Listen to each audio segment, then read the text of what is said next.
Good day, everyone. Welcome from the Collins College of Professional Studies at St. John's University. We are here for the Human Rights panel of the 4th Congress of Human Rights and International Governance. As you all know, the presentation is called The Intersection of Digital Technologies and Media Governance. Human rights is the notion that we are endowed with basic fundamental human rights and freedoms simply because we are human. However, there is poverty, electricity shortages, there are many enslaved people around the world, there are many child soldiers, and many people that are still displaced by war. What impact can digital technology and media have on fostering and empowering human rights? Or potentially, how can it be detrimental to the human rights or even used against the protection of human rights? So this panel is going to be exploring various elements of digital technologies and impact on human rights. The panel currently consists of doctoral students from St. John's University's Multi-Sector Communication Ph.D. program, exploring the intersection of digital technologies, media governance in the realm of human rights. From exploring surveillance technologies, the role of artificial intelligence, and social media, these students will present and raise questions about the most pressing topics regarding human rights and communication. There will also be time for questions and answers at the end. Just to introduce myself, I'm Arturo Pagan. I'm a PhD student here at St. John's, and I am studying the impact of media on migration. So we have a distinguished group of panelists today sitting here. We have Shweta Sinha, Carmen Collins, Gohar Aznauryan, and Victoria O'Keefe and Tara DeWorsop, who will be doing 5 to 10 minute presentations on several topics. And then we will open the floor for a good round of discussion with the group. So with that, I'd like to turn it over to our first distinguished speaker, Ms. Shweta Sinha, who will give us a presentation on human rights, the intersection of digital technologies, and media governance. Over to you, Shweta. I'm Shweta Sinha, and I am a PhD student at the Multi-Sector Communication program at St. John's University. My topic for today is, does surveillance uphold or threaten human rights, and how much surveillance is too much surveillance?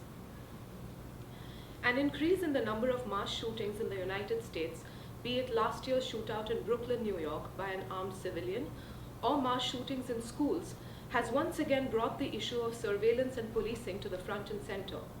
While on the one hand, there are arguments calling to defund the police department, on the other, there are cries for increasing police patrolling and surveillance.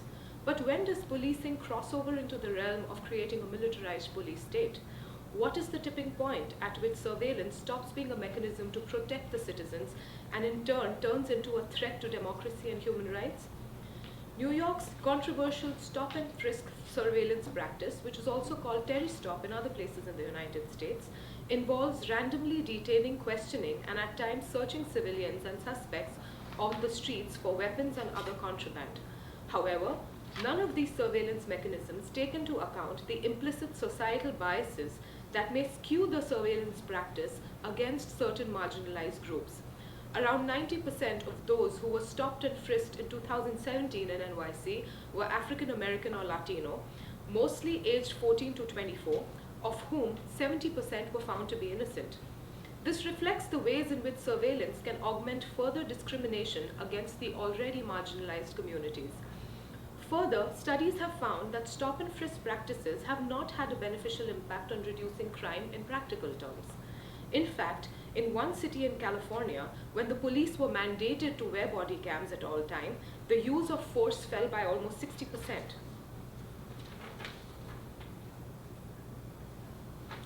In a democracy, however, surveillance is not just a way of controlling crime, but can also become a means of controlling dissenting voices and in some cases even swinging elections. In the 2010s, personal data belonging to millions of Facebook users was collected without their consent by the British consulting firm Cambridge Analytica, predominantly to be used for political advertising. In India recently, the Pegasus project was a collaborative initiative journalism project taken by 17 media organizations. Their investigations alleged that the Pegasus spyware developed by the NSO Group, an Israeli technology and cyber arms firm, was used on ministers, opposition leaders, political strategists, journalists, activists, minority leaders, Supreme Court judges, religious leaders, administrators like election commissioners, and heads of Central Bureau of Investigation. Some of these phones were later analyzed and were confirmed to have been targeted by the Pegasus software. World over, we can see the rise of authoritarianism in one form or another, and technology has been explicitly complicit. Many ostensibly democratic states today are ruled by people with authoritarian leanings who can easily use mass surveillance to indirectly subvert democratic process by having the ability to launch a phishing expedition against any person, civilian, journalist, or whistleblower. Facial recognition technology is used willingly by millions of us every day as a form of authentication, be it to unlock our phones, generate passwords we've forgotten, or pay for things. But consent is key. There are talks of deploying face recognition technology in public places. In fact, in 2020, IBM, Amazon, and Microsoft announced that they would pause or end sale of their face recognition technology to the police in the United States. Face recognition technology has been found to be laden with bias problems, as algorithms are more likely to misidentify and over-police already marginalized groups as ethnic minorities. Another way in which AI and surveillance technologies violate human rights is in the hands of an intolerant totalitarian regimen. It can also cause persecution of sexual minorities, since now there is an AI algorithm that has been developed that is capable of deducing the sexuality of people based on the photographs of their faces with up to 91% accuracy. However, in addition to federal surveillance, today there exists a far more pervasive and dangerous phenomenon of corporate surveillance. According to Shoshana Zuboff, the present world economic system can best be described as one of surveillance capitalism, in which surveillance is used by the 5 biggest technology behemoths, Apple, Google, Microsoft, Amazon, and Facebook, to commodify a citizen's personal data for profit-making purposes without any regard for privacy or personal agency. This unprecedented power yielded by surveillance capitalism has been christened by Zuboff as instrumentation power. Surveillance capitalism is no longer restricted to individual companies or ICT sector. It has spread across a wide range of products, services, and economic sectors, including insurance, retail, healthcare, finance, entertainment, education, transportation, etc., and has given rise to entirely new ecosystems of suppliers, producers, customers, and markets. The ethical governance of surveillance technologies is a complex and nebulous concept. The regulation of new technologies is a huge challenge, partly because technology is often one step ahead of lawmaking. Also, ethics are inherently subjective and heavily guided by cultural context. Ethical boundaries in tech use have always been fuzzy and hard to set in stone. It makes it impossible to bring about universality in the determination of ethical governance. In 2018, the European Union implemented its General Data Protection Regulation, a landmark privacy law aimed at curtailing the widespread use of personal information without the full understanding or consent of the people concerned for monetary gain, especially by major tech companies. Should the rest of the world follow suit? John Lango, in 2006, suggested 2 criteria for the necessity of surveillance: the feasibility standard and the awfulness standard. The feasibility standard is when there is sufficient evidence to suggest that there is no feasible alternative. An awfulness standard is when the alternatives are worse than the proposed course of action. When one of these criteria is met, surveillance may be deemed necessary. However, given the harms of surveillance, it should therefore be avoided if there are less harmful alternatives available. Before ending, I would like to leave you with some additional questions that one should ask when thinking of surveillance. Is surveillance a value-neutral activity which may be used for good or ill, or is it always problematic, and if so, why? What are the benefits and harms of surveillance in general? Who should be entitled to carry out surveillance, and under what circumstances? Does the use of surveillance technology inherently violate an individual's right to privacy, trust, and autonomy? And with those questions, I'd like to leave you. Thank you.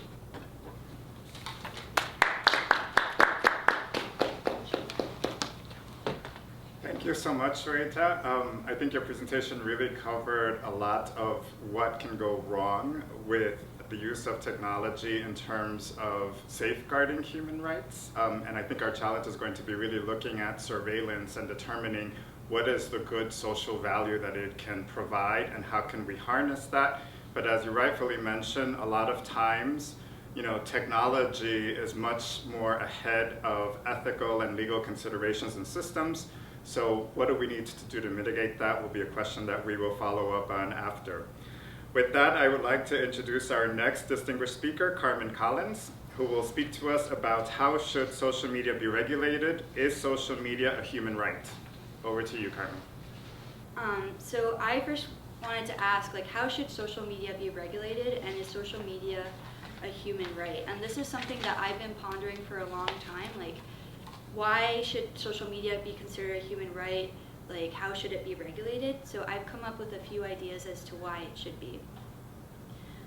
So I came up with this quote from the United Nations in their Universal Declaration of Human Rights in the preamble, which says, "Whereas disregard and contempt for human rights have resulted in barbarous acts which have outraged the conscience of mankind, and the advent of a world in which human beings shall enjoy freedom of speech and belief."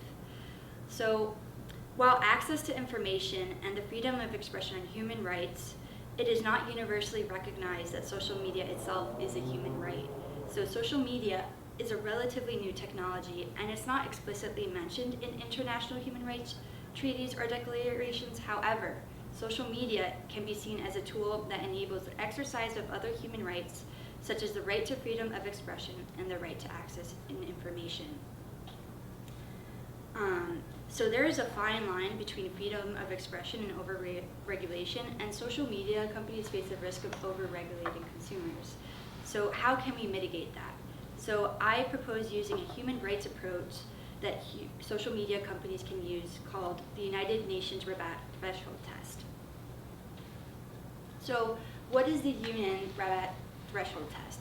So it has 6 categories that proves whether or not it's hate speech or it instigates a hate crime. So 1, it takes in the social and political context, the status of the speaker. So does the speaker have, in their community, are they known for inciting violence? Are they known for propagating false news? 3rd is intent to incite the audience against a target group. So are they making people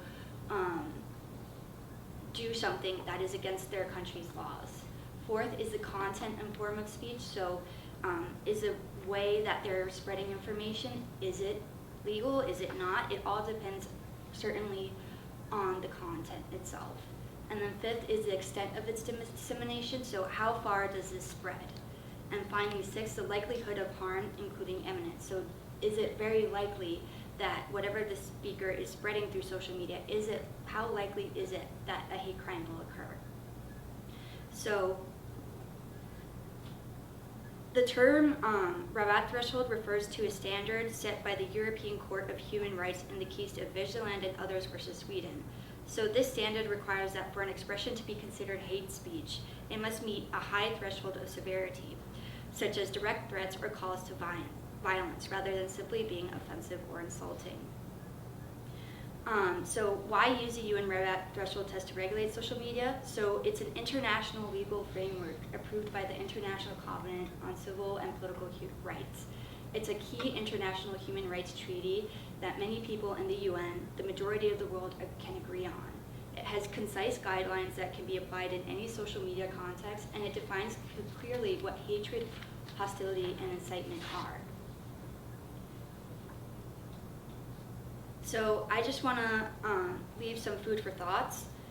This is a very quick overview, but what are your thoughts on using the UN Rabat threshold test for regulating social media, and do you believe that social media is a human right? Thank you very much.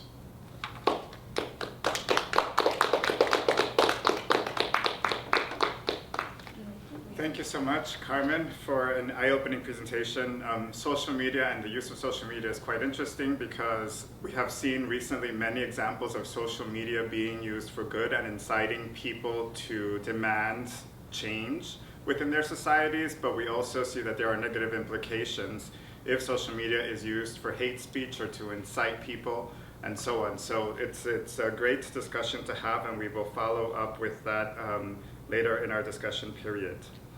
Now I would like to introduce our next distinguished speaker, Gohar Aznauryan, who will talk to us about the bluebirds in public diplomacy, understanding the changing cross-sector influence between human rights, diplomacy, and media. Over to you, Gohar. Hi everyone, thanks Arturo for the presentation. My presentation will concentrate on how the human rights, public diplomacy, and social media interact with each other and how they influence the policies they change. The sectors explained, the sectors that I'll be looking at for my research are the human rights, diplomacy, and media is noted. So first of all, I want to draw back on where the inspiration for this research came from. Last year, Elon Musk took over as the CEO for Twitter. And as noted by previous speakers, human rights and digital technologies have been in the intersection with each other and have had previous influence on each other. And as Carmen discussed, and in Carmen's discussion, human rights, social media use as a human right, I want to draw the attention to how Elon Musk's taking over as a CEO of Twitter has made its influence, or how it will make its influence on the human right of those who use the platform. From the perspective of diplomacy, essentially the public diplomacy. After Musk took over Twitter, UN High Commissioner for Human Rights issued an open letter to Elon Musk urging him to ensure human rights are central to the management of Twitter. Understanding that this also goes not only to the management of the staff of Twitter, but also how the Twitter as a platform will perform. I have done my research on understanding how the UN itself and their Human Rights Council has developed their digital policies on ensuring that digital platforms will also follow up on the human rights and their protection. So the Human Rights Council noted previously that by demonstrating its commitment to the global promotion of human rights, a nation may find a seat at the table of the Human Rights Council. So within the scope, it is important to understand the role of Twitter and the role of human rights, where they interact, and how public diplomacy professionals, essentially the diplomats, will be able to use the platform for the purpose of digital diplomacy and within the scope of their tools as public diplomacy diplomats. Twitter as public diplomacy tool has been known for mostly about the last 10 years and has been used not only by the diplomats but also professionals of foreign affairs professionals, such as also the presidents and the ministers of foreign affairs. So it is crucial to understand what are their rights, how are they protected when they are interacting with foreign audiences using a platform that has been used globally for many years. I want to draw your attention on the definition of the human rights by the UN. The rights inherited to all human beings, regardless of race, sex, nationality, ethnicity, language, religion, or any other status. The right to life and liberty, freedom from slavery and torture, freedom of opinion and expression, the right to work and education, and many more. Within the scope, I highlighted the freedom of opinion and expression because Twitter has been essentially used for that purpose. So there is also another need to understand that besides being a platform for freedom of opinion and expression, it is also a platform for public diplomacy where diplomats from different countries use it for the purpose of promoting their policies. Within the scope, this topic becomes paradoxical because freedom of opinion and expression brings up a notion that we have a freedom to express ourselves and our opinion. However, diplomats and their sphere is based on the notion of well-written, well-chosen words and well-chosen thoughts. This is where it becomes paradoxical because we have one way we have the freedom and the other way we have the thinking process of well-choosing whatever we are putting out there as public diplomacy professionals. it is also crucial to understand that besides having Twitter as a platform where it also has its own policies on human rights, we have countries and public diplomats that represent countries which also have their own human rights. So that in a very recent article published, the White House is free to make the argument that Twitter should place misinformation and hate speech on its platform, but it has no legal basis to say that Twitter must do or shouldn't do. Taking this into account, this is where I want to draw back on liberalism as a school of thought that I based my research on. Classical liberals believe that the list of genuine human rights is quite short. It is comprised primarily of those things that are necessary to preserve life and individual liberty. This includes the right to be free from torture, slavery, arbitrary arrest, or detention. So those does not essentially include the freedom of expression or freedom of opinion. However, those have been noted and those have been essentially campaigned to be in all aspects of human life. So this is where I want to look at several things. First of all, Twitter could be a slippery slope for diplomats. As noted, freedom of expression comes in hand with public diplomacy, and it is paradoxical to understand what can diplomats put on Twitter as a platform or not. And then I also want to ask these questions to my colleagues and also to the audience. What are the human rights within the scope of public diplomacy on digital platforms within your opinion? Who or which government defines the human rights on digital platforms essentially? Understanding that Twitter comes and has been established in the US, that as a base, and then how are those human rights affected by those who define them? And this is the theoretical framework I used for my research, understanding the liberalism and then intersection between states with international companies as new public diplomacy actors, and then crossing points between a country's human rights policies and the companies, essentially Twitter's human rights policies. And those are my references. Thank you. Thank you so much, Gohar. There has been quite a lot of discussion in this country regarding the use of Twitter and when should someone's Twitter account be shut down or not in terms of diplomacy. So I think there are a lot of questions, and you really articulated it well. Whose governance structure will be used to govern what should be or should not be allowed on Twitter, which also includes whose bias then is actually considered to be justified or not justified in the use of Twitter and other social media going forward. So fascinating discussion there. Now I would like to have our next distinguished speaker, Ms. Victoria O'Keefe, who will give us a presentation on biometrics and human rights. Over to you, Victoria. Hi, everyone. My presentation is focused on biometric usage in our daily lives. Whether it be utilized in health and medicine or security, this is becoming more and more prevalent in a digital age. This tool employed by humans is just like all others, which inculcates a call to see how we use this tool and what it means for humankind. And in this panel, the confluence of human rights. Throughout human existence, there have been many efforts made to determine inherent values and rights, or rules in the etymological sense, for human beings. Religious traditions, nations, and multilateral organizations have attempted to standardize rights. Perhaps one of the more well-known attempts at this is the United Nations Declaration of Human Rights. In order to pare down what could be a broad topic, we will use this UN declaration for a framework for this portion of our discussion. In relation to the document, biometrics and human rights in a digital age, I see these three problem areas: security of the person, inhuman treatment, and interference with privacy. As usage of biometrics rises, so too does its power, and the ways in which this tool is exploited, and its utility to harm. As with any tool, the user is the one who determines just and fair usage in relation to self and others.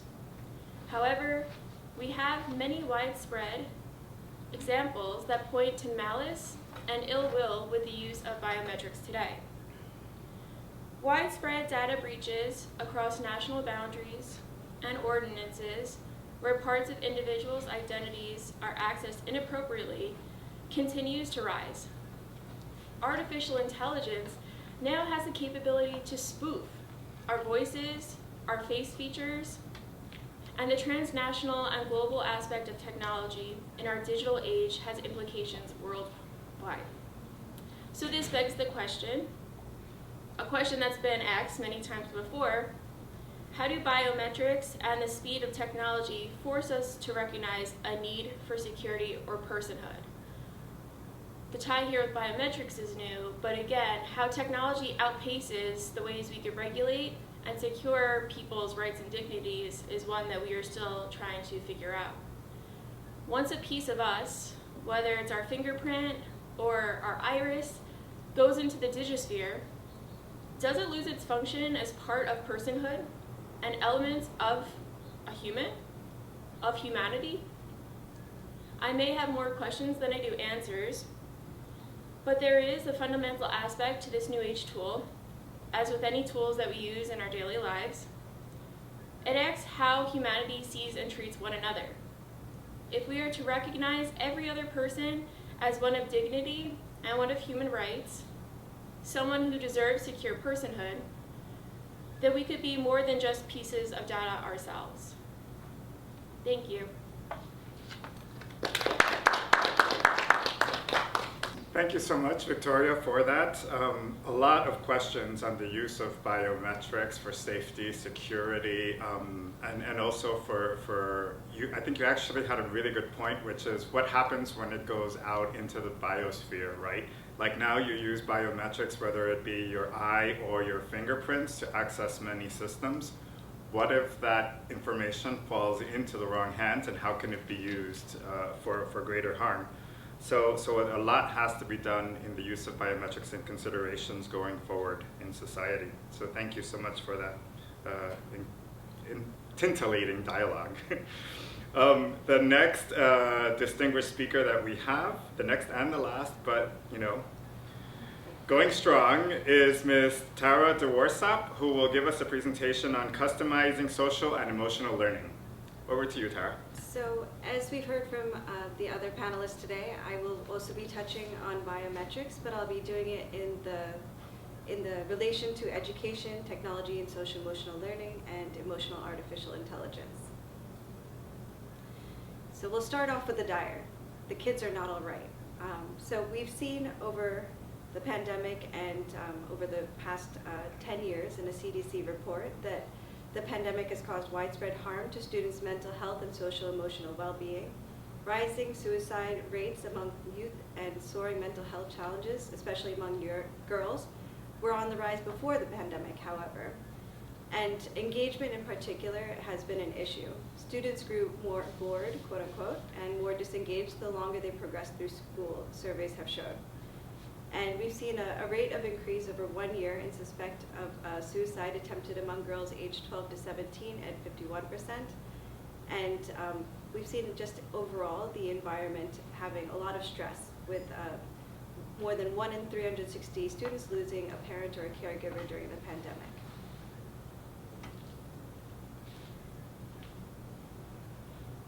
Looking at the overall human right that everyone has to education, we should look at how education should be free and the fundamental stages that are involved in quality education. When education is directed to the full development of the human personality, it is strengthening the respect for human rights and fundamental freedoms in humans. It promotes understanding, tolerance, and friendship among all nations, racial or religious groups, and furthers activities for maintaining peace. Before the pandemic, America's had the largest academic performance gap between rich and poor students in the industrialized world. The pandemic was a wrecking ball for U.S. public education, bringing months of school closures, frantic moves to remote instruction, trauma, and isolation. From February 2020 onward, there was a wildly varied response in school systems and how they approach students. and provided education. Recent results from the National Assessment of Educational Progress showed historic declines in American students' knowledge and skills and widening gaps between the highest and lowest scoring students.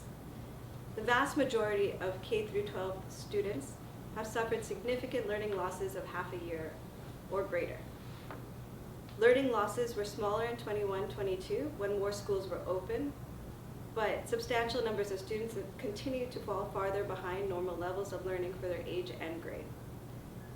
And of course, as we've seen even before the pandemic, students with disabilities have suffered disproportionately in their academics.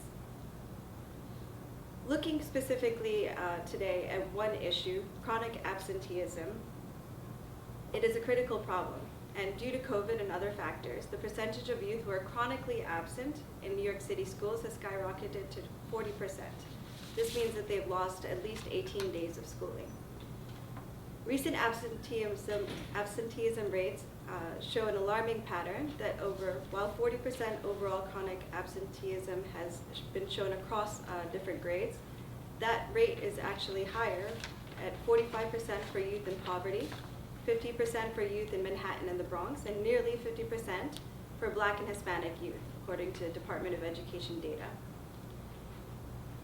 Engagement is really at the focus of all successful outcomes in schools and with student success. And unfortunately, student engagement has been alarmingly low prior to the pandemic and increased post-pandemic.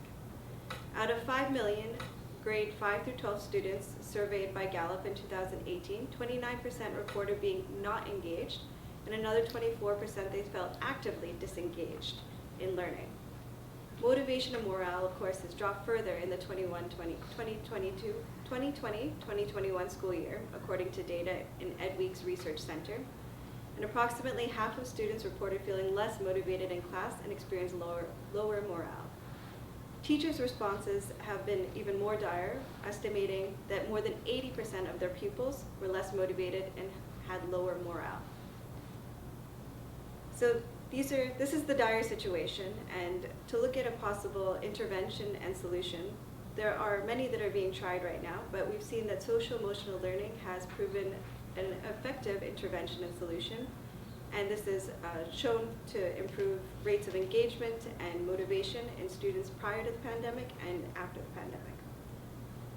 So social-emotional learning, there's been hundreds of studies showing that SEL, as we'll call it, social-emotional learning, leads to beneficial outcomes related to social-emotional skills, attitudes about self, school and civic engagement, social behaviors, problem-solving skills, and ability to handle emotional distress, and improvement in academic performance.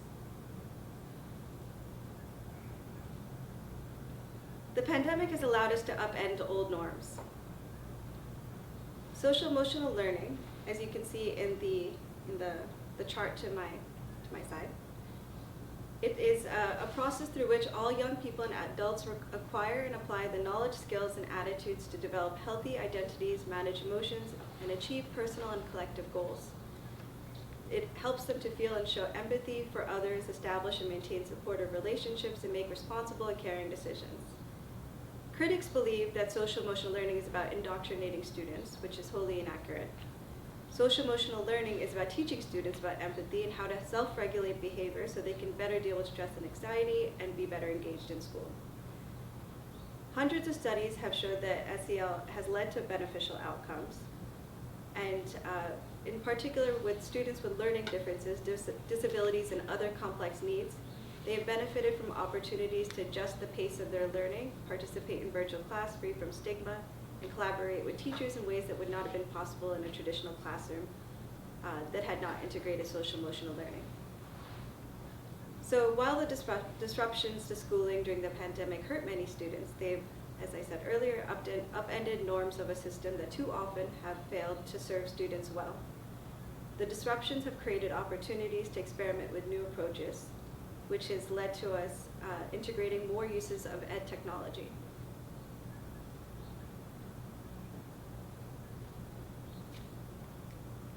So enter ed technology, ed tech. Virtual instruction has been an option for teachers, students, and parents since the mid-1990s. COVID, however, catapulted the education space towards technology, and it's no surprise that today's students now must be using that technology to be better prepared to thrive in this constantly evolving technological landscape. Remote instructions had educators scrambling to locate digital tools and provide their students with effective and meaningful learning experiences. These, of course, have had a direct impact on learner engagement and classroom climate. In the past 3 years, there's been a great improvement in educational technology, allowing for teachers to find different ways to connect and engage with their students.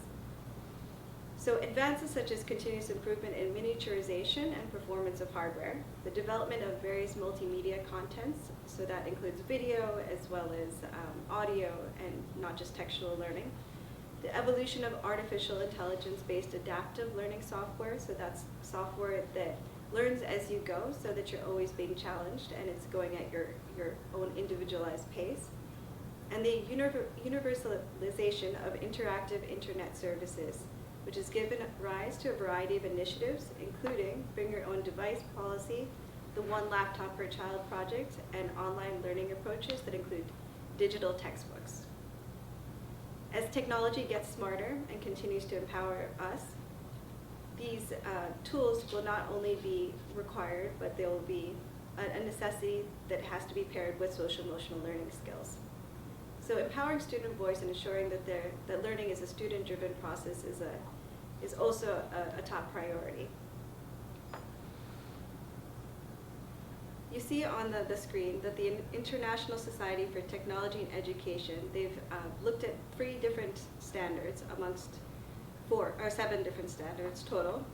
And you can see over here that as you're looking at preparing students for a digital world, much of the standards are also incorporating social emotional learning skills. So looking at digital citizenship, students recognize the rights, responsibilities, and opportunities of living, learning, and working in an interconnected digital world, and they act and model in ways that are safe, legal, and ethical.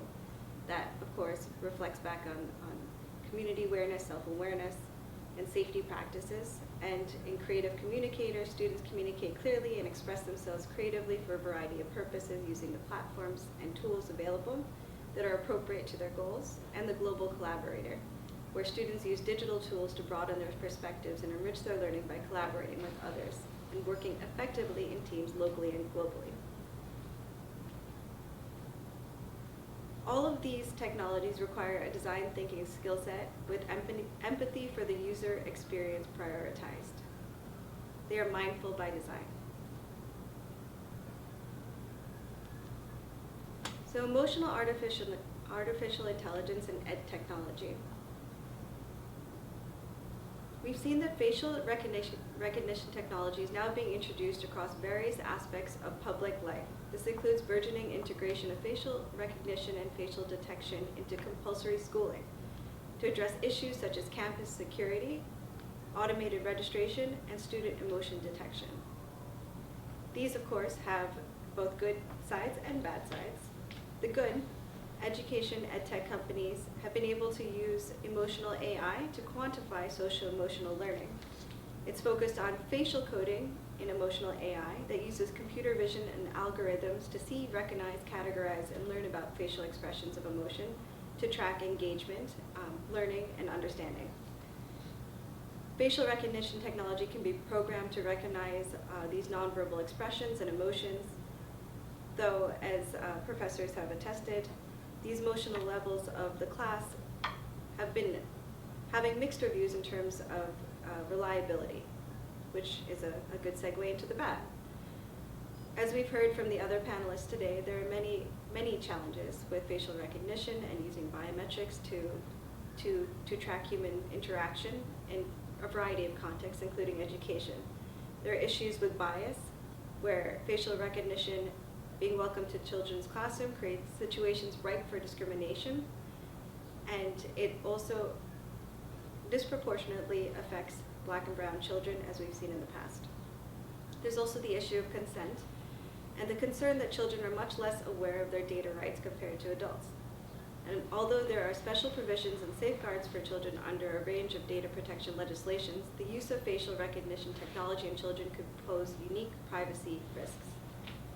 Personal data that children should be taught to protect, not to give away on a whim, are often disclosed through these companies and not very clear or transparent in how they're being stored. This creates legitimate concerns about the potential for cyber ransom attacks and the importance of storing information securely, which the public would need assurances around before implementing. If facial recognition technologies used in school settings will need clear information as to if and how students' images will be used beyond the purposes of, for example, using it to purchase lunch or to track security.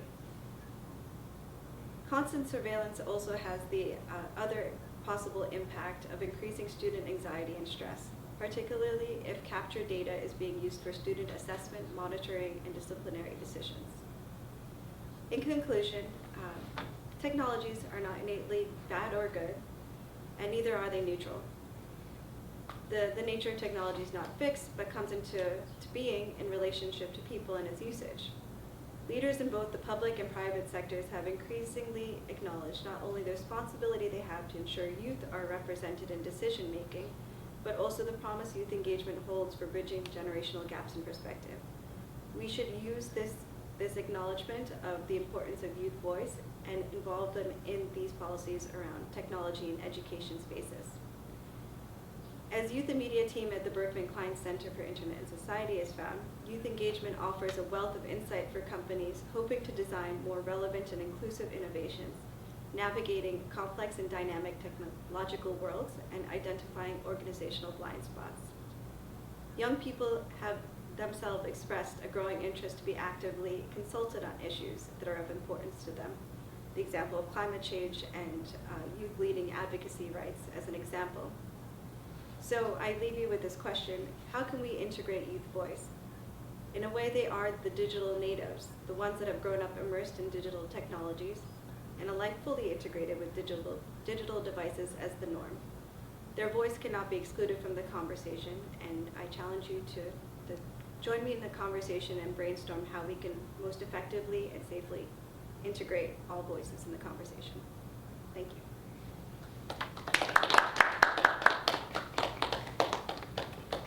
Thank you so much, Tara, for helping us to navigate this complex and changing world of emotional AI as well as educational technology, but also the promise that it holds, because I tend to say that a lot of the problems that were evident in the educational system during the time of COVID and what we've seen in terms of results 1 or 2 years after, and the impact that it has had on students, but also on the gap between the rich and the poor. Luckily now we do have tools to help sort of mediate and solve some of these big gaps, but the question is, how do we use them responsibly so that the students can benefit and take the maximum they can from these tools and these technologies, and also engaging them in the conversation, because as you rightfully pointed out, this is a generation now that has been growing up with technology at their fingertips. So how do we involve, engage, and enroll them into this dialogue on the use of emotional AI as well as educational technology in the classroom? So thank you so much for that. With that, I would like to now take a quick break so that we can reconvene, and then we will have a session and question and answers with the panel. Thank you. Okay, and so I would like to introduce our next speaker, Mr. Franklin Ezeorah, who will talk to us about the challenges and opportunities of digital technology on mental health. Over to you, Franklin. Thank you. Yes, today I'd like to talk about the challenges and opportunities of digital technology to mental health. Let me just begin with an introduction. In mental health, digital technology has a tremendous impact on us, both positively and negatively. Emerging digital technologies like smartphones, social media, and web platforms have revolutionized our mode of interaction. This is because these technologies have become wholly interwoven with our lives and to some extent inextricably part of our society today. Think of the contributions of digital technology in education, healthcare, politics, social life, and the economy. The link with digital technology has touched every aspect of society, leading to a convoluted manifestation of benefits and disadvantages in various sectors, including financial, social, health, educational, and governmental sectors. The alliance with digital technology has also reshaped how we communicate to ourselves or with ourselves and care for our mental health and well-being. Opportunities. There are so many opportunities generated by digital technology with regard to the enhancement of mental health. I begin with telemedicine. The early evidence attests to the effectiveness of virtual care for mental health and behavioral health. About 90% of mental health consumers who use telehealth report some improvements in symptoms during the pandemic, with a significant number reporting breakthroughs or high satisfaction rates. Over 70% of people with anxiety and depression symptoms reported improvements after the fourth visit. Digital intervention. Digital technologies are gradually reaching the mainstream of practice through web-based interventions. This is groundbreaking, given that digital technologies allow mental health professionals to reach and serve many clients in real time despite the distance. Support apps. Some applications of digital technology like smartphones are instrumental in fighting addictions or even detecting people's emotional states. The number of such apps is growing, and more than 10,000 apps are said to be available in the US App Store alone, with a good number designed to provide coping mechanisms for anxiety disorder. Challenges. Instances abound on how these technologies can affect the psychological state of users. I begin with digital data collection. Contemporary mental health services like online mental health diagnosis, monitoring of symptoms, and offering interventions to clients all need digital technology, which may leave people vulnerable to information theft. Although digital data collection is instrumental to health professionals, there are concerns about intrusiveness and the invasion of privacy. Some are afraid that their information may be passed willingly or unwillingly to others. Online crimes. Online crimes are skyrocketing, with people getting bullied, stereotyped, or stigmatized online. Some online users even contemplate suicide due to cyberbullying, sexual abuse, or other crimes. Sharing emotional damaging information on social media can potentially harm technology users' mental health. Even the World Health Organization has drawn attention to the long-term damaging effects of stigma on people's mental health. Increasing academic decline. Due to the avalanche of digital technological devices like smartphones, social media, video games, and so on, and the fact that technology users are surrounded by these devices, which they use everywhere, at home, in school, it becomes difficult for them to have adequate time for their studies. Research suggests that heavy use of social media can expose people to stressful life, leading to cognitive decline or decreased academic performance. Some researchers thought that students' increased academic decline or poor academic performance resulted from increased screen time and addictive use of digital technology. Sleep disruption. Using digital devices tend to delay the time that people actually go to sleep, thereby minimizing sleep duration. This suggests that technology affects the brain, stimulating the mind and making it hard to fall asleep. Thanks to digital technology, most of us are sleep deprived, not because of our studies, but because we are obsessed with digital devices. Using the digital technologies just before bed is linked to difficulty falling asleep and is responsible for increased alertness.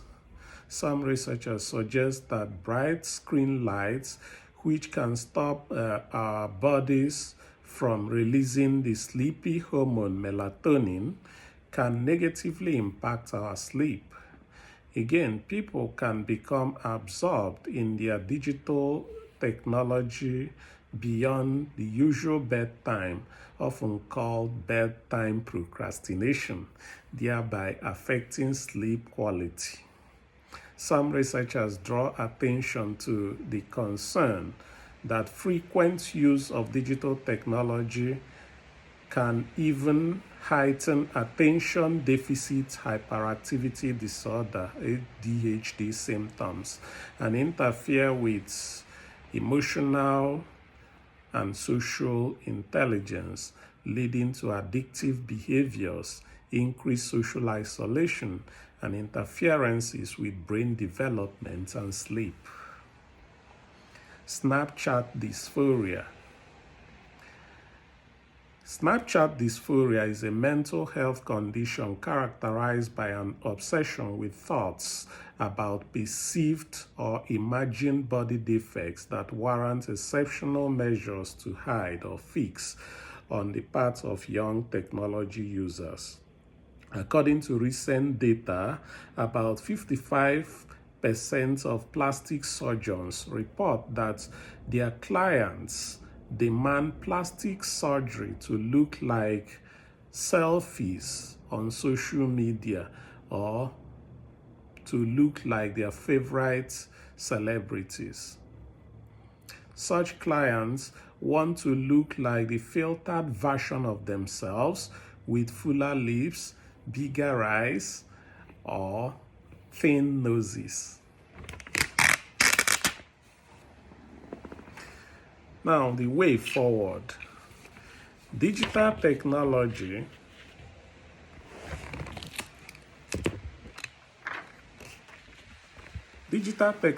can enhance mental health care pathways by increasing mental health literacy, health-seeking behavior, and service availability.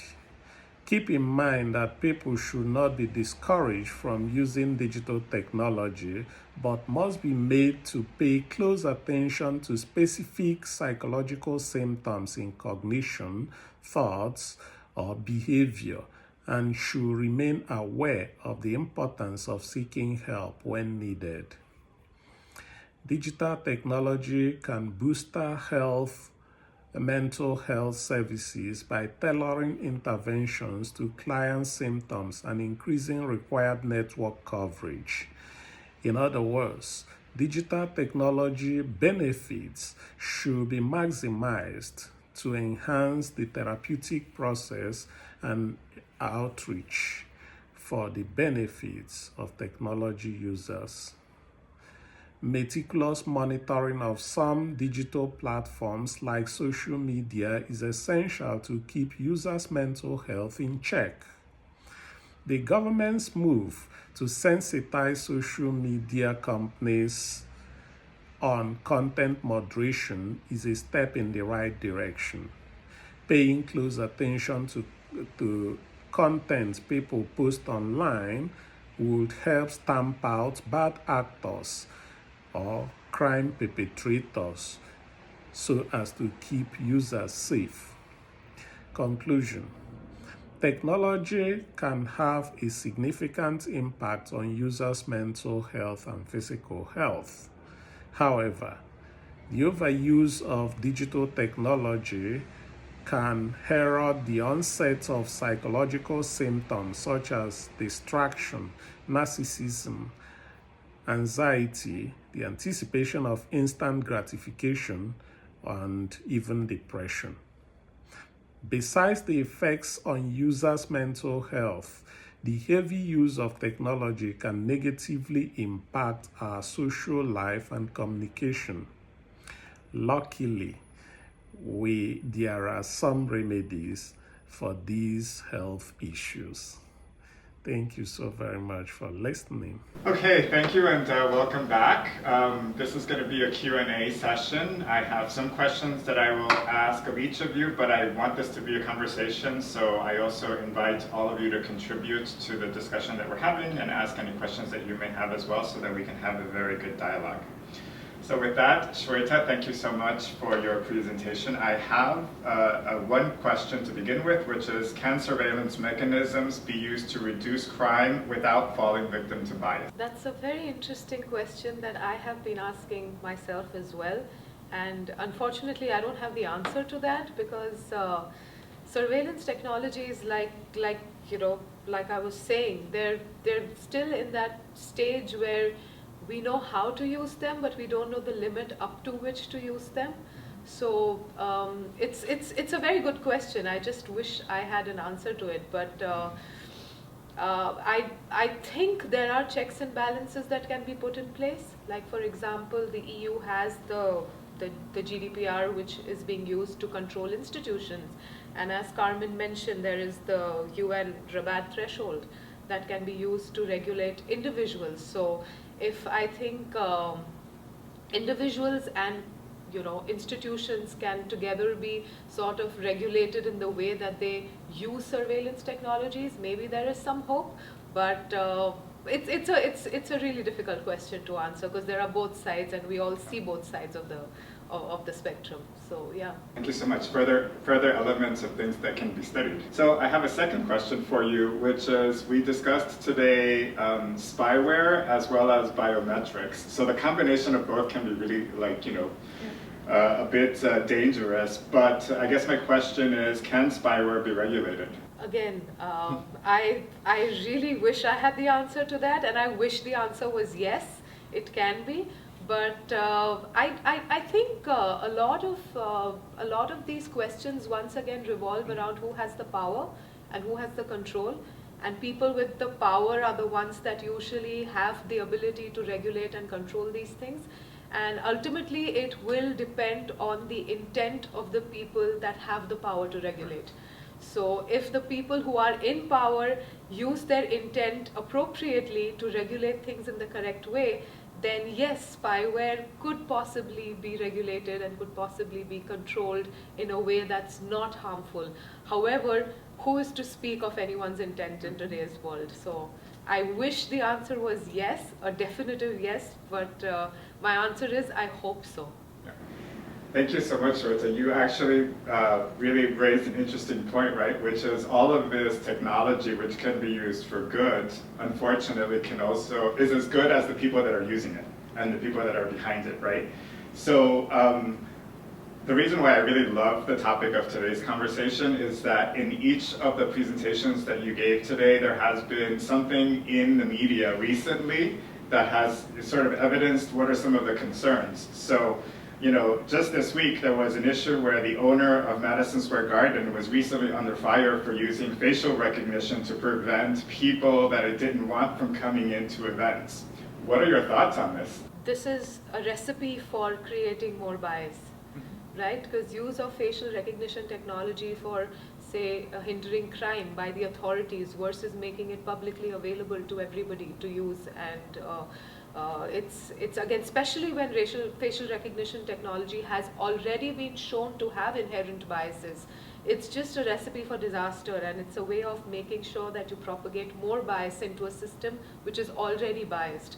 So if this entire thing has been, brought under the scanner, I think it's a good thing that people are questioning this, because I don't think something as potent as facial recognition technology should easily be available to individuals to use at their own free will.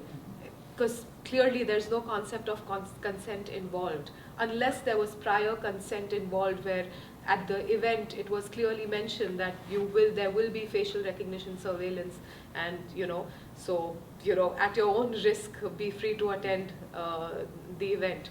So unless there was prior consent and everybody actually consented to it, I don't think facial recognition technology should just be easily available at the fingertips of anybody who wishes to deploy it. Perfect. Thank you so much. And also, this is not even for security. This is more of a personal vendetta of someone against the people that were coming in. So it's an interesting use, and really opens the question to, should this be regulated to prevent such incidents from happening? Because it can really have an impact on people's just individual rights to be able to access events, places, and so on. So fascinating. So thank you so much. So Carmen, you did a presentation on social media. So what would be the benefits of protecting social media or declaring it to be indeed a human right? And can it be regulated? I think that social media, access to social media, allows for people to have more freedom of expression. It allows people to reach more people, and in other countries that, for example, traditional media outlets are censored. I think you should contextualize it to freedom of speech and freedom of expression. I think it falls under that category. I think even though social media is a relatively new technology, it's the same thing as being able to read and write and publishing a book. I think you have to think of those standards, and we have to look at history and see how past media has evolved into our right of freedom of expression. So if we look at, being able to read and write a newspaper article, being able to publish something is a human right. So I think it's just a matter of media and the platform. Excellent, thank you. Yes, go ahead. Sorry, can I also contribute to this? Yeah. I just encountered this type of research recently. A PhD candidate at the Department of International Development at the University of Oxford, who is also doing research on public diplomacy and digital rights, has proposed the concept of digital rights as specifically the subsection of human rights that will concentrate on the rights of people using digital platforms. So he was proposing on understanding what could be the rights of people who would be active on social media or other platforms, and further develop the understanding and further develop or substitute the human rights that would fall under it. Excellent. Wow. Yes, Shweta. My question, I guess, to you, Carmen, is should there be a parameter or a metric of age incorporated within human rights? Because, for example, use of social media, should it be made a human right for everybody irrespective of their age, or should there be some sort of regulation for people that are younger than a certain age? How does human right translate? Because it says that it includes no sort of prejudice against anyone depending on their race, sex, nationality, ethnicity, but what about age? That's a really great question, and that's something that I've actually been thinking about, because, for example, to use Facebook or other social media platforms, you have to be at least 13 years old. Correct. Right?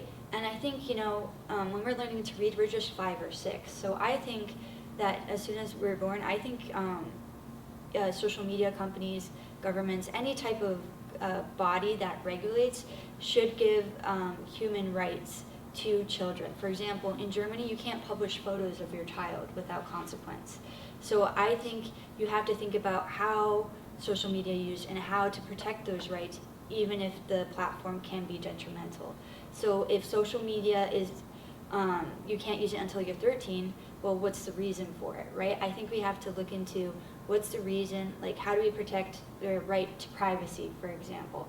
I think we have to balance and really come up with an open dialogue with family members, the community in general, just to see how we can move forward with this. Right, and also like the safety and security between that age of 13 and 18, before you're an adult but you're already a teen.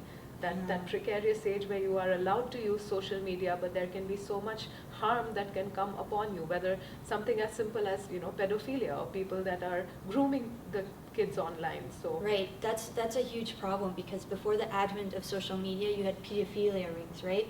So now with social media, it's from pedophilia rings in the local community worldwide.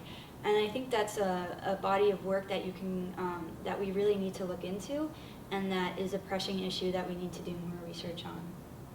So I have a question for all of you, which is reflecting on this again in the media, and Gohar, thanks for your intervention as well. So just recently, a governor here in the United States, who is also a candidate for the presidency, wants to pass a law in the state that bloggers who cover him have to register with the state. How do you feel about this? And just for clarity, I'm talking about DeSantis.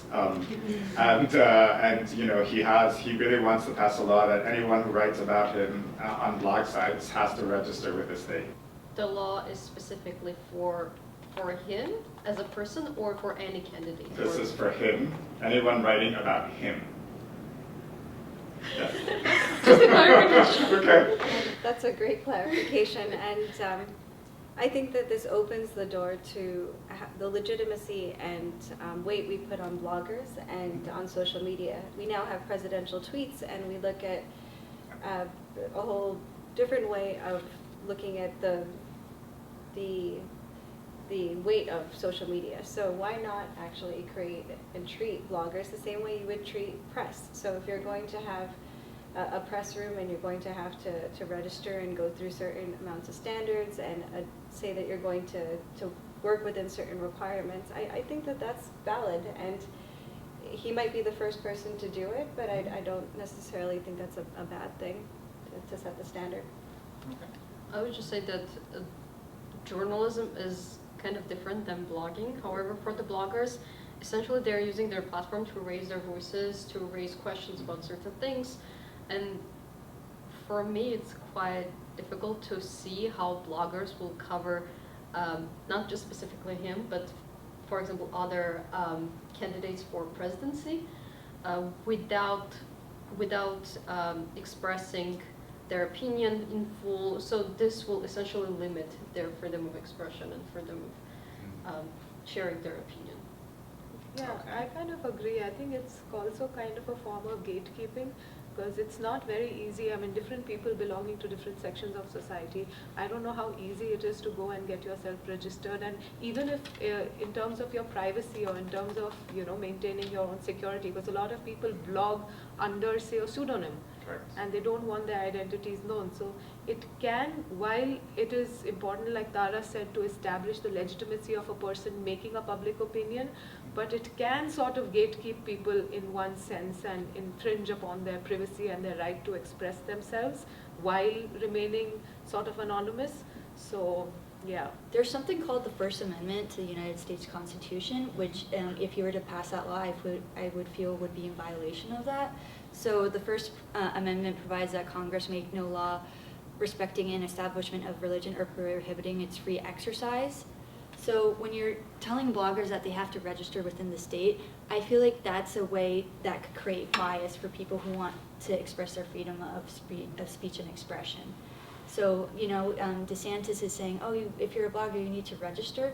How do we know that you're not going to have retaliation from the government? So I strongly believe, and I think I can say, regardless of political ideology, that you need to have protection of the First Amendment, and I feel like that proposed bill or law would be in direct violation of that. I definitely agree with my esteemed panelists here, and one of the things that I just wanted to add to that is that regardless of who the politician or person is, there are very real consequences to what people put out into the the internet and on social media, on blogs. And there's a certain amount of weight that I think that should be given to that because of how much defamation can have an impact on a person's career, their personal relationships. And while I do believe that, as Shweta was saying, that there's a certain amount of gatekeeping that happens when you require them to register at that level, is there not a possibility to do something in between that, where there is some sort of protection from just defaming somebody publicly and having no sort of regulation? Maybe like an internet or media governance rule that, just like you look at hate speech and you look at fake news, if there is a possibility to shut down a blog if the information put out is, legitimately fake, but maybe something like that, who knows? Mm-hmm. Defamation is extremely difficult to prove in court. This is an interesting example of technology and policy, again, catching up to advancements. But what makes me kind of pause and take a step back is when thinking about our elected officials and everybody being protected by the Constitution here in the U.S., but also with this issue of local governance is our elected officials are meant to be the voices and be acting upon what their constituents are concerned with. So I'd be curious to know how many Floridians are concerned with blogging permits in relation to Ron DeSantis, and where this even is born out of, because I think we circle around just like, oh, this is what is right now. This is the new reality that we need to have a conversation with.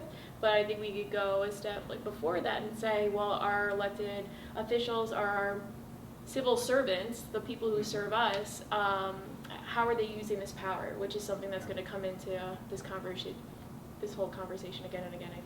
No, there's no clear answer, and obviously we're going to see what happens during this election period again and how it's used. But to put yourself into both perspectives, from the governor's side, obviously I think he wants to know who comments on him, because he wants to ensure, one, that it's a somewhat credible source and that the person is not hiding under a pseudonym or something, right?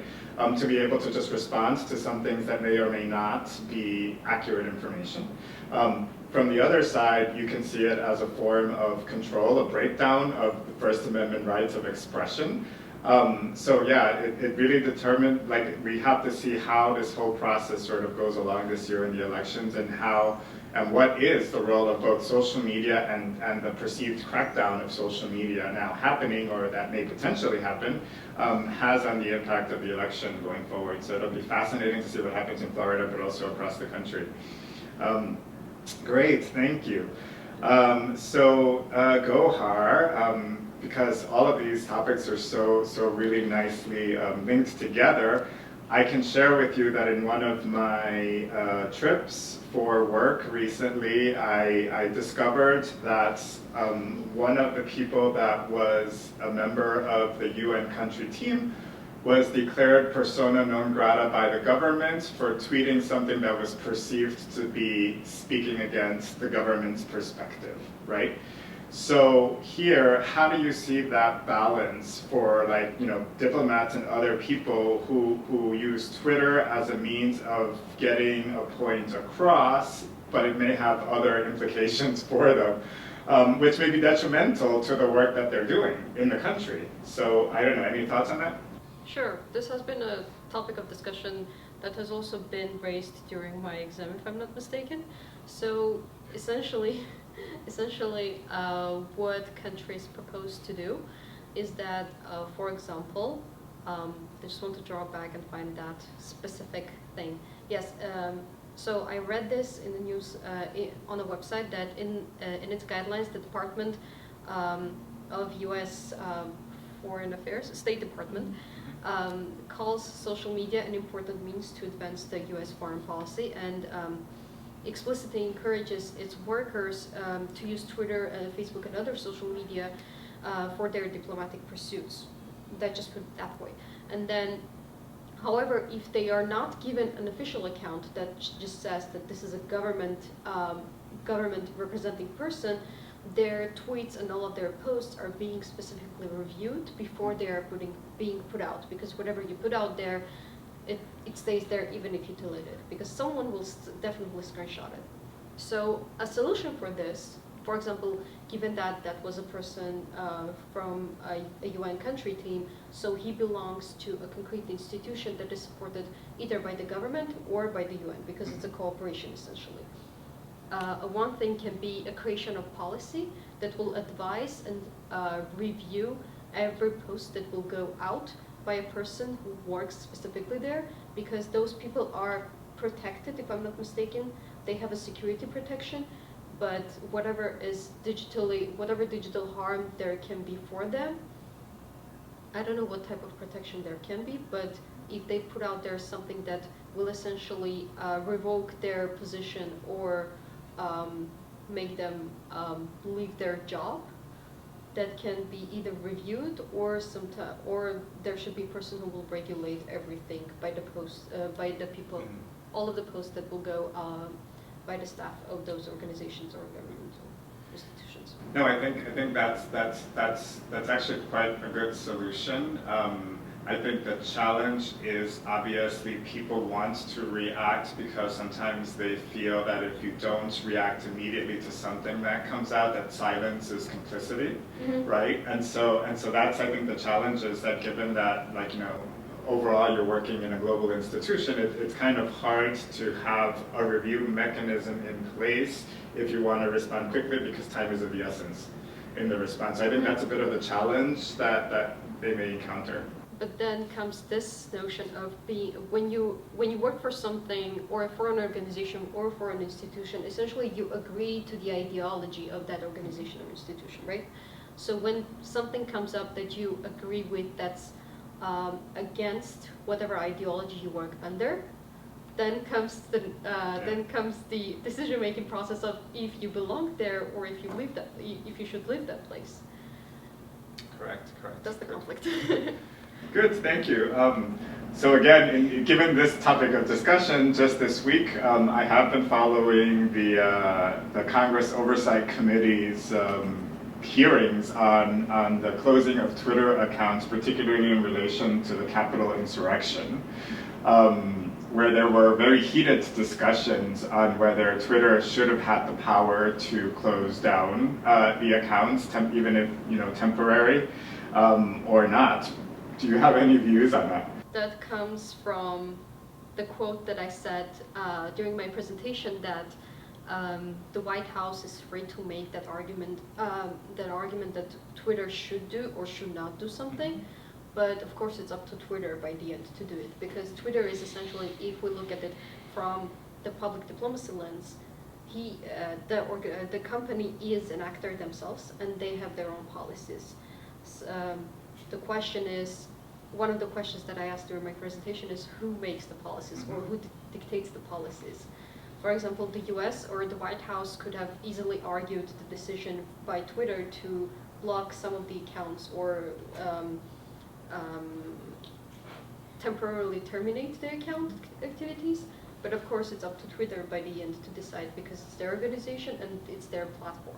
Right. My presentation was based on the Rabat threshold.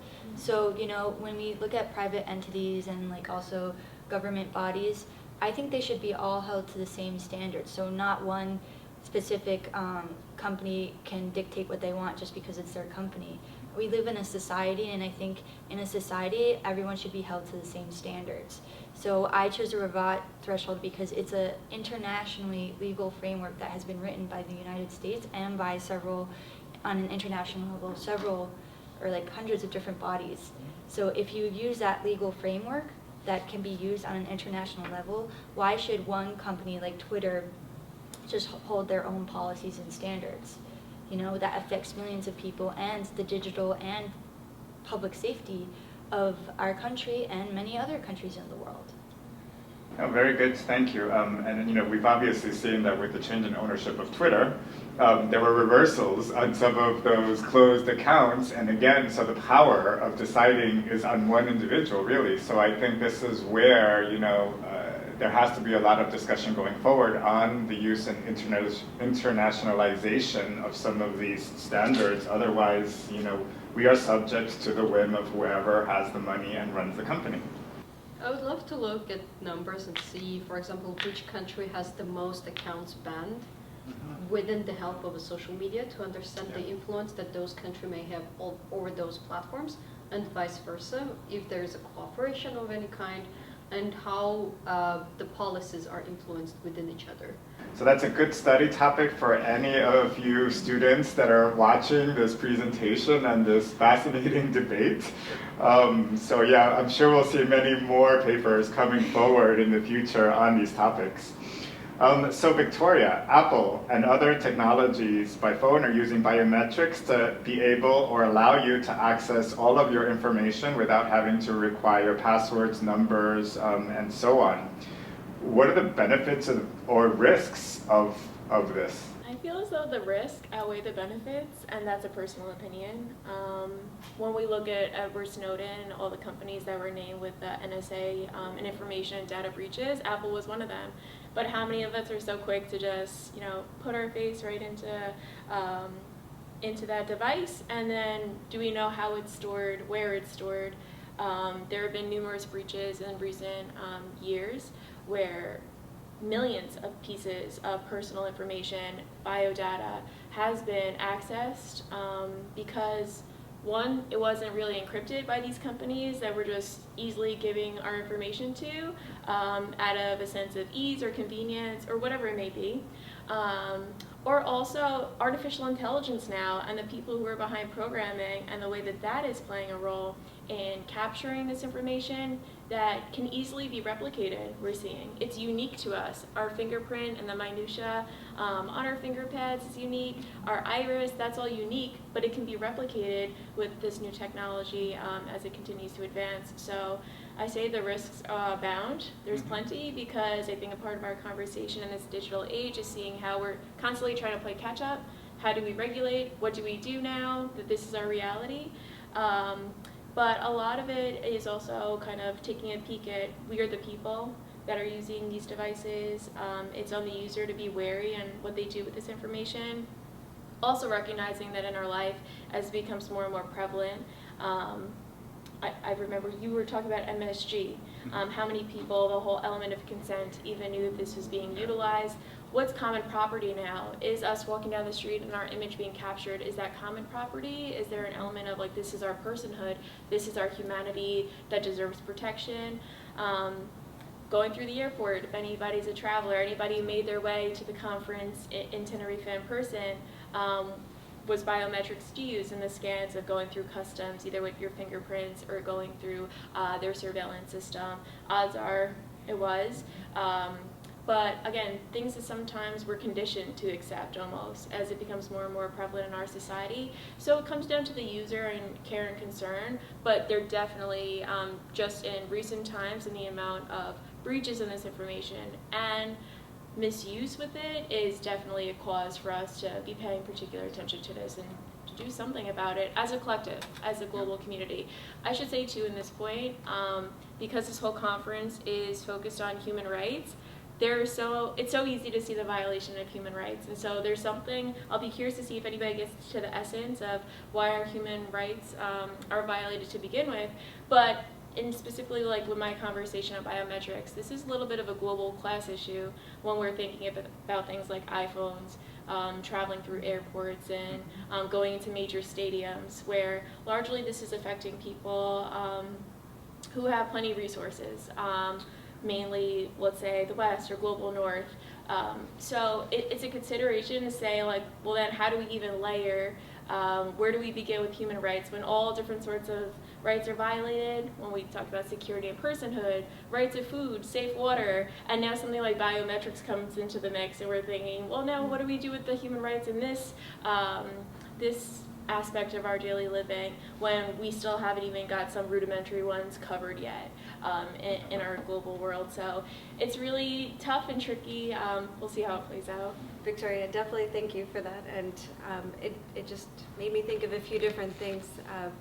One, it made me think about how biometrics are used in healthcare industries, yes, and how we've been able to create certain safety protocols in those spaces.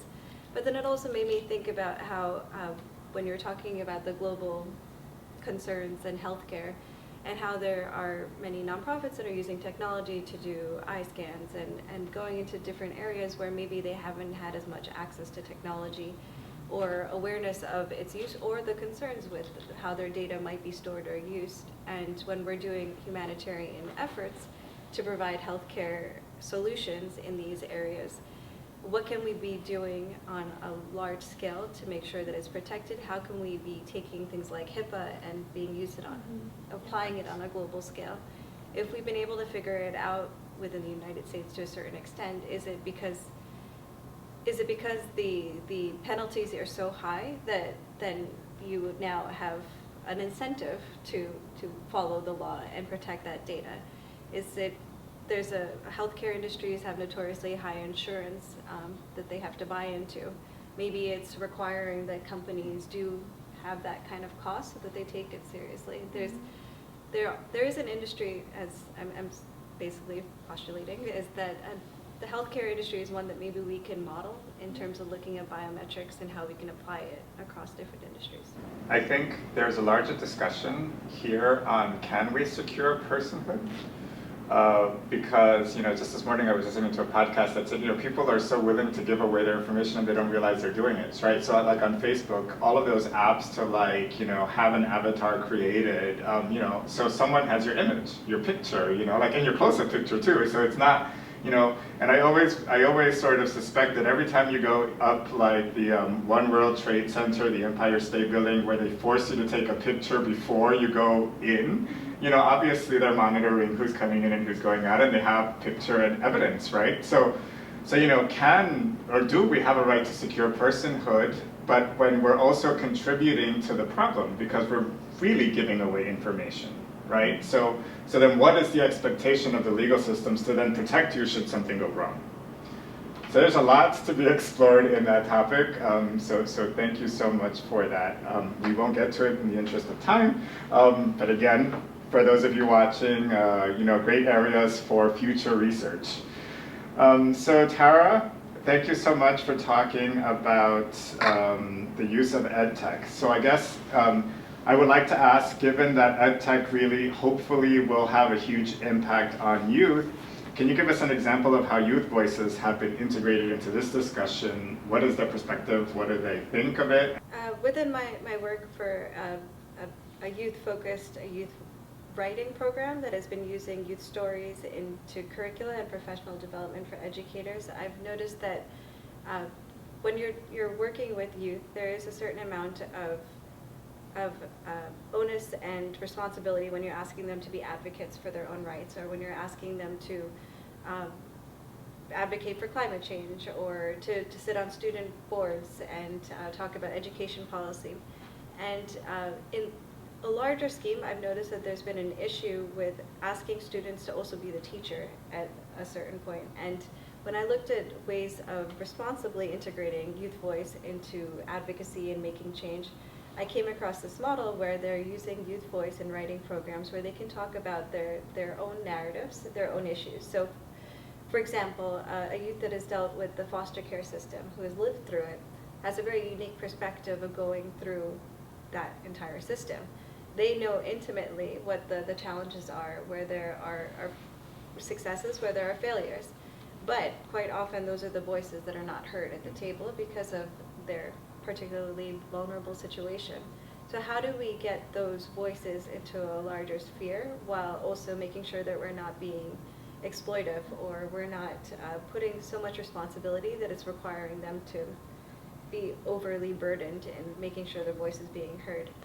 And the way that I've seen it being used really well is to have a teen writing program where it is focused on using their own voice, but for the benefit of others. So you can provide this opportunity where they're learning the social emotional learning skills. They're looking at the challenges that they face, but they're not looking at what these challenges are as just a big behemoth of an issue that they've had to deal with at such a young age, but they're looking at ways they've overcome, the tools and resources they've had access to, and areas where the system could better serve them. And then providing a space for that to be used on a larger scale. So whether it's using youth voice integrated into professional development for educators, perhaps for making sure that they get involved and put in front of policymakers. I think that having this kind of writing program increases literacy, would help improve the gaps that we've seen post-pandemic and even pre-pandemic, and also allow for students to have their voice be heard while building their skills and their professional development, but doing it so it has an impact in the world. So I guess my last question is how can we make this work, right? Because there are two elements. One is incorporating these ideas into school curriculums across the country, right? And then the other thing is the fear that EdTech further will broaden the gap between the rich and the poor, because as we saw during COVID, the early challenges of having completely remote learning was that there were students that didn't have computers, didn't have cell phones, didn't have access to internet. So again, is EdTech expensive, and what does that mean for sort of poor or rural school districts across the country or across the world, right? Having access to this technology, and will it sort of create further gaps in rich versus poor? When I think of the challenges that we face with making sure that youth have access to technology, but then also have responsible access to technology, and it's one of those situations where I don't think you can ever put Pandora back in the box, and it's really one of those situations where we need to figure out a way to use the technology in a more egalitarian and more inclusive way, and also allow for areas where you don't necessarily have to use technology. I think that maybe in the future there'll be communities that have chosen to have more of a Montessori school type focus, where you don't even have any kind of technology introduced to the youth until they're like 15, 16 years old. But I think that what needs to be done is to have a greater transparency in terms of the long-term impacts of technology in education, and then also a greater ability to access it in a way that's more free. And I think that this is always a controversial topic of whether there should be universal basic anything, whether it's income, education, healthcare. But I think when it comes down to technology and education, if you aren't allowing at least the option of having access to it, you are just exacerbating the disparities in a level that is going to just continue to widen the gap. So panel, we've reached the end of our session. Any closing thoughts? We're thankful that we could have this discussion. Thanks for moderating. Thank you. You are welcome. Thank you. And thank you, everyone watching. We wish you good luck with the rest of the conference. Enjoy. And if you have any questions, please feel free to reach out to Carmen. And she will put you in touch with all of us so that we can follow up on any questions that you may have. But again, thank you, everyone, for your active and engaging participation today. Thank you. Thank you. Thank you, everyone.